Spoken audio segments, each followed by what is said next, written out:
Hello guys, কেমন আছেন আপনারা? আশা করি ভালো আছেন। তো আজকে শুরু করা যাক একটা নতুন স্টোরি দিয়ে। ভালো লাগলে চ্যানেলটা সাবস্ক্রাইব করে যাবেন। একটা সময় ছিল যখন আকাশ মানেই ছিল রঙিন, স্বপ্নময়, মুক্তির প্রতীক। কিন্তু রাহুলের জন্য আকাশ মানে ছিল পায়ের নিচে মাটি না থাকা। ওর জীবনটাই ছিল একটা লড়াই। দিন শুরু হতো খালি পেটে, আর শেষ হতো অসমাপ্ত স্বপ্নে। রাহুল ছিল গ্রামের একটা ছোট্ট ছেলের নাম, যেখানে বৃষ্টি মানেই ছাউনি চুইয়ে পড়া, আর শীতে কাঁথা না পেলে গায়ে ভিজে পুরানো গামছা দিয়ে রাত কাটানো। তবু সে ছেলেটা রোজ আকাশের দিকে তাকিয়ে থাকত, ঘন্টার পর ঘন্টা, কেবল তাকিয়ে, যেন কিছু খুঁজতো, যেন কেউ ডাক দিচ্ছে। তার চোখে স্বপ্ন ছিল, যেমন শহরের কোনো ছেলের চোখে থাকে না, অথচ থাকার কথা ছিল। ৩ বছর বয়সে বাবাকে হারিয়েছিল সে। বাবা বলতেন, রাহুল, মানুষ চাইলে সব পারে, শুধু স্বপ্ন দেখা ছাড়িস না। কিন্তু বাবা তো থাকলেন না। রাহুলের দুনিয়া যেন সেখানেই থেমে গেছিল।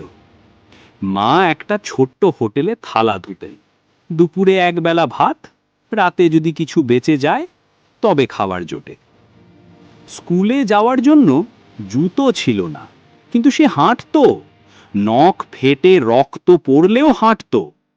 কারণ রাহুল বুঝতো, স্বপ্ন দেখা ছেড়ে দিলে বাঁচার মানে হারিয়ে যাবে। স্কুলে রাহুলের বইগুলো ছিল অন্যদের ফেলে দেওয়া ছেঁড়া খাতা। অনেক সময় একটাও বই থাকতো না।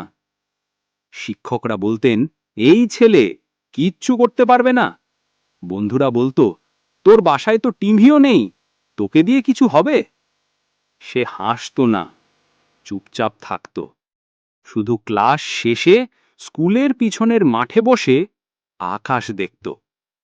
একদিন শিক্ষক ক্লাসে প্রশ্ন করলেন, বড় হয়ে কে হতে চাস রাহুল?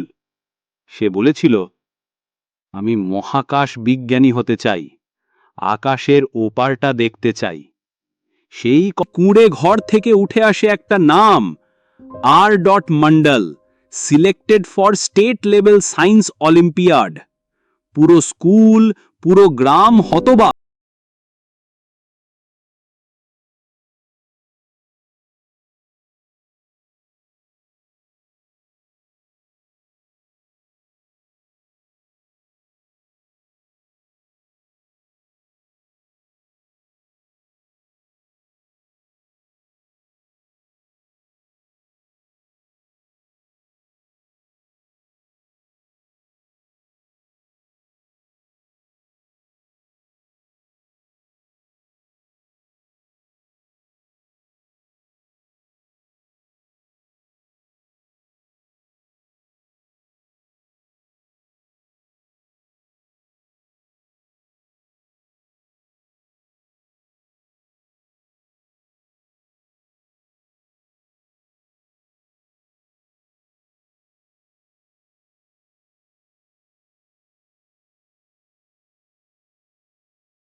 ঘুম 4 ঘন্টা, খাওয়ার কখনো দুবেলা,